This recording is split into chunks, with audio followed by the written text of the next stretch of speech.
kõigepealt pead iseendas väärtust nägema ja olema selles kindel, siis näevad seda teised ka loomulikul kombel. Sinu seisund määrab ära sinu ettevõtte seisundi.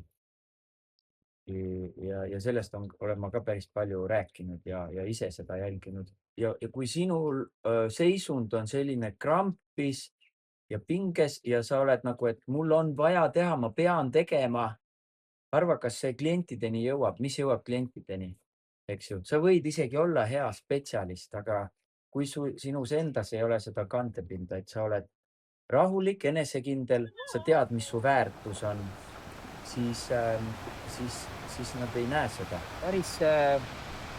Päris kena päikseloojang on täna. Kui ta sinu jaoks ettevõtjana on üks väärtusvabadus, nagu minule, läbi aegade on olnud 25 aastat, siis kas sa lubad endale seda piisavalt? Et siis, kui sa tahad, sõidad sa pallile, siis kui sa tahad, tegeled oma hobiga. Kas sul on paigas see tasakaal tööelu ja enda vabaduse vahel? Kui sa leiad, et sellega võiks paremini olla, siis ma usun, et ma oskan oma kogemuse pealt sind aidata. Pranayama, mis on idamaadest tegelikult juba aastatuhandeid olnud ja mis on selle vabastava hingamise alus tegelikult. Seal on üks selline hästi lihtne ütlus, et sa oled nii õnnelik, kui lõdvestunud sa oled. Ehk et eriti, kui sul on stressirohke periood, siis on olemas selline zen ütlus, et sa võiksid mediteerida veerand tundi päevas. Kui sul ei ole aega, siis pool tundi. Nüüd, kui sul on väga kiire periood, siis jooksu pealt isegi sa saad oma hingamist teadvustada ja märgata. Läbi hingamise sa saad lõdvestuda. Sa saad tuletada endale meelde, et tegelikult kontroll on illusioon. Ja see on andnud näiteks minule kerguse läbirääkimistel, ka olulistel, kui on ka väljakutsed ettevõtluses. Et hea küll, ma annan endast parima, aga ega see, et ma olen stressis ja nagu pingutan hullult, ei pruugi seda tähendada, et see on üldse parim minust, mõni.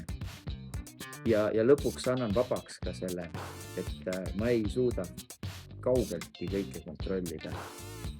Kuidas on see, et pingutada lõdvestunult?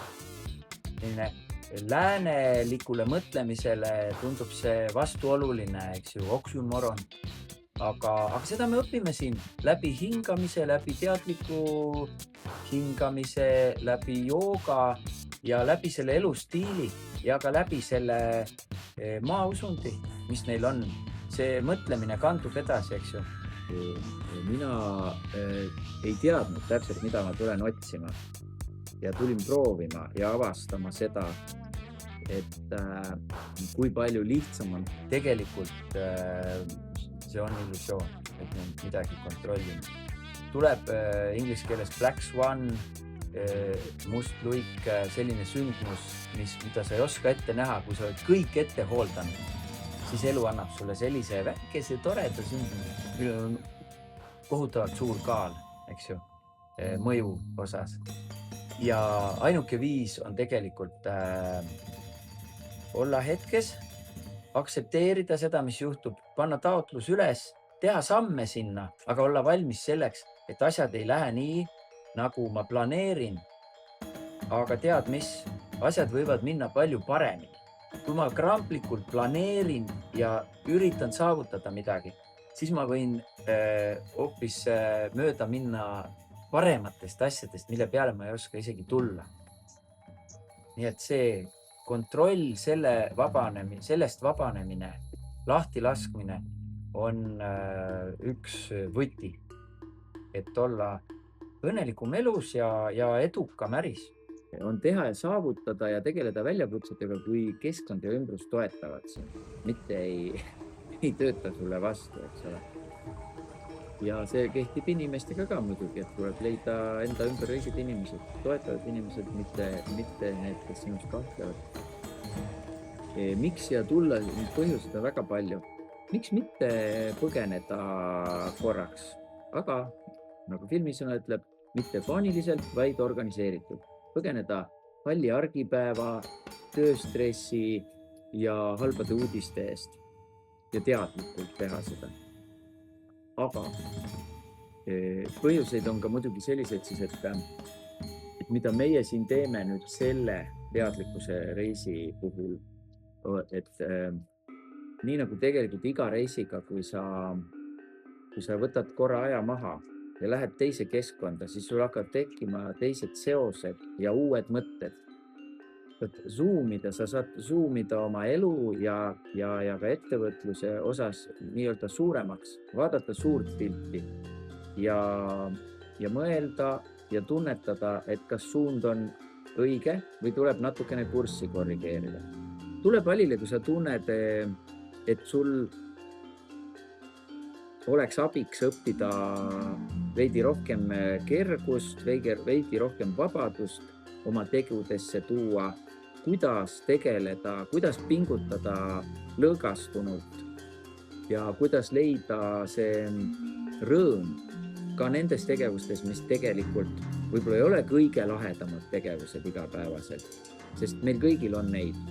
Ei ole nii, et kogu aeg on eriti lahe. Aga kuidas lasta sellest kontrolli illusioonist lahti, nautida elu ja olla endas ja keskmes rõõmuga ükskõik kus. Seda siin on väga lihtne õppida. Kohtume pallil. Elu ei pea olema tõsine. See ei tähenda seda, et on kogu aeg ha-ha-ha, eks ole. Aga mida mina proovin edasi anda ja mis on minu missioon on see, et kuidas nii elus kui ettevõtluses olla ja teha kerguses ja sellises vabaduses ja funnis isegi. Üks peamseid asju on see, et ettevõtlus ei pea olema raske. See on ju täpselt see, mida on vaja aeg-ajalt teha. Vaadata, kas see redel, mida mööda ma ronin, kas see on õige seina vastas üldse. Ja kus seda on hea teha, ongi see koht, kus sul on hea olla, sul on stress maas, sul õlad langevad alla ja sa võtadki ka sellisest sarnase kogemusega ja mingilgi määral sarnase mõttemaailmaga inimeste vestlustest tihtipeale tulevad välja uued ideed endale. Et meil on siin selles mõttes selline 2-nädalane mastermind ja varasemad korrad on näidanud seda, et eriti vahvad vestlused tulevad järgmisel teisel nädalal, siis kui inimesed on üksteist tundma õppinud, usaldama hakanud ja siis, kui vestlused on läinud sügavamaks, kui inimesed julgevad öelda, et kuulge, tegelikult on mul selline probleem. Ja teine inimene oskab siis kaasa mõelda ja öelda, kuule, mina olen seda niimoodi teinud. Nii et tegelikult see kasu tuleb alles nädalaid ja kuid võib-olla hiljem, eks ju, kui ma saan siit ühe hea idee kelleltki teiselt, keda ma usaldan ja kelle nägu ma olen näinud nii-öelda, siis see võib olla vägagi kurssi muuta. Ma ei tule puhkusele, ma tulen ühildama sellist head kliimat ja olekut töö tegemisega ja oli väike ärevus, et mis juhtub ja kuidas minu kliendid seda tajuvad ja mis mu ärist saab ja kui ma siin on kogu aeg bassein ja soe ja nii edasi, siis ma avastasin üsna kähku, et kuna ma ei pea tegelema paljude probleemidega, nagu ilm, mulle meeldib nende selline kergus, kuidas nad seda teevad, et kui nad annavad neid oma väikeseid ohvriande iga päev ja igal pool ja seal ohvrikorvikeses on lilleõied ja riis ja siis on ka küpsised näiteks, siis mulle väga meeldis see, tegime ühe tseremoonia läbi ja siis, kui see sai läbi, siis preester ütles, et võtke küpsist, et võtame sealt ohvriannist, sööme selle küpsis ära. Siis kas ei ole pühaduse teotus või midagi, et see oli ju suurele vaimule või jumalale, siis preester naeris selle peale, ütles, et hey, kuulge, see on ju sümbolistlik niikuinii, ega tegelikult jumal ei söö seda küpsist ära. Noh, miks tast raisku lasta, on ju, sööme ära. See ongi see, et on see kõrgem taotlus ja selline tähelepanu, aga samas on täiesti jalad on maas, et ei ole nagu sellist võltspühadust liiga, et kui sa astud vale sammu sinna poole, siis sa solvad mind hingepõhjani, on ju.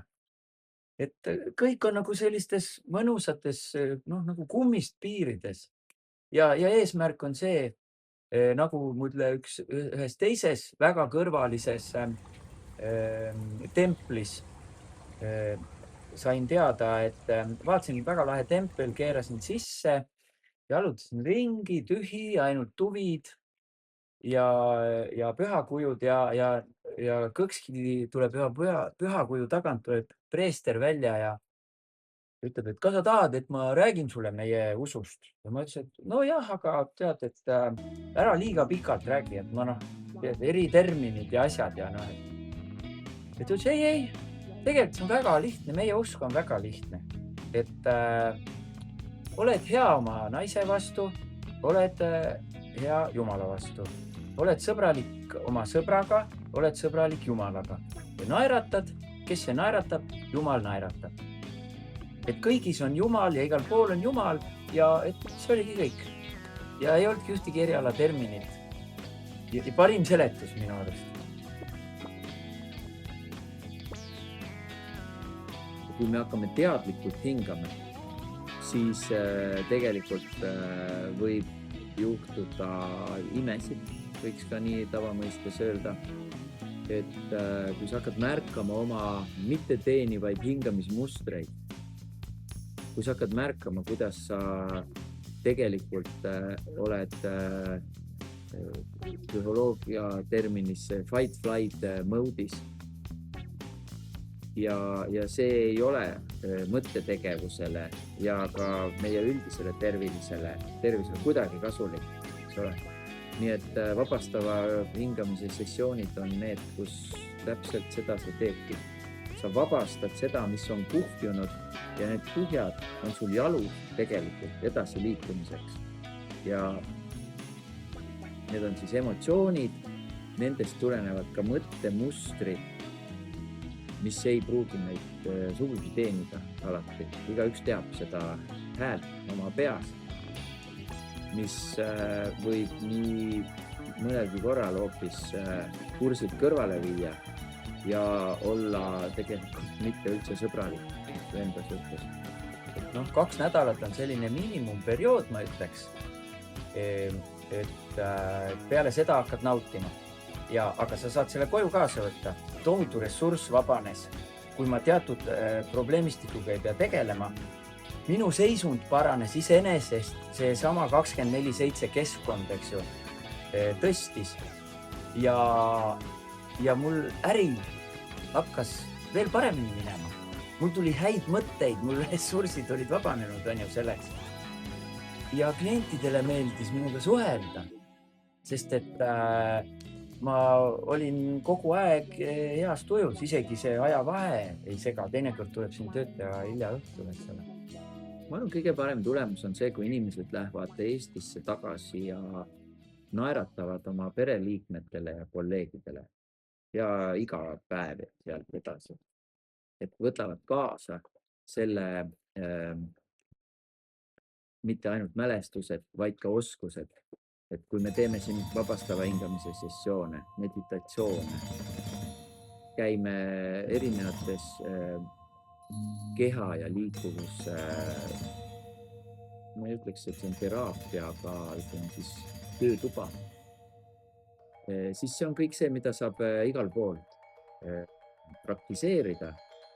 Ja ma ütleks, et kui ümbrus ei toeta, nagu võib juhtuda meie kaunil Põhjamaal mõnikord, siis seda enam on vaja ise olla, eks ju, keskmes ja praktiseerida neid asju. Teha hommikul väike jooga, väike hingamine, käia külma duši all, kellele mis ja leida endas see hea seisund, mida siis päeval hoida.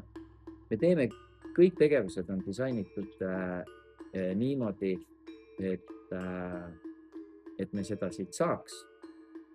Lisaks toetame üksteist, oleme avatud, oleme sõbralikud ja muidugi last but no mean least, maamapali on see, mis kannab ja võtab meid oma rüppe.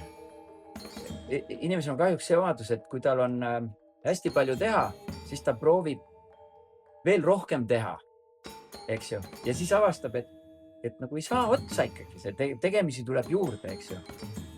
Aga on võimalik niimoodi teha, ilma tegemata, nagu taoism soovitab, on ju. Tee kõik ära ilma tegemata. Selleks on vaja tulla 2 nädalaks siia pallile, et see jutt ei tunduks lihtsalt targutamisena siin. Sa saad sellest aru. Ma julgen uskuda. Ja see lihtsalt läbi selle kogemuse. Ja sa läbi selle lõdvestumise oled parem ettevõtja, aga lõpuks ka parem inimene ja isa või ema, eks ju, ja parem kodanik.